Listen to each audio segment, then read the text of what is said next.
Hi students, hope you all are fine and staying safe at your home.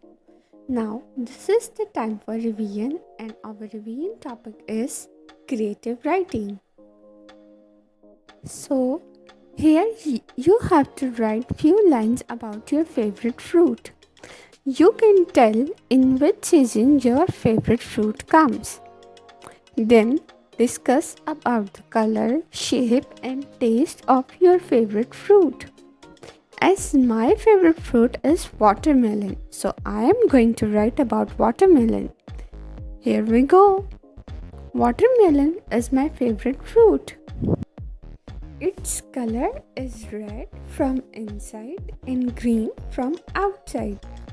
It's a summer fruit. It is very juicy and sweet in taste. It contains many vitamins.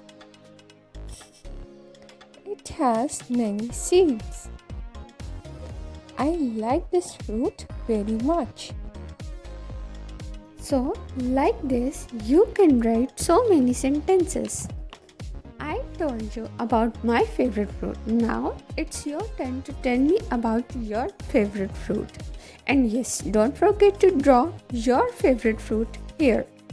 As I am going to show you watermelon here, I hope you understand well. As I told you earlier, in videos of creative writing available at the Broadway YouTube channel. Now you think about your favorite fruit and write about it. Goodbye.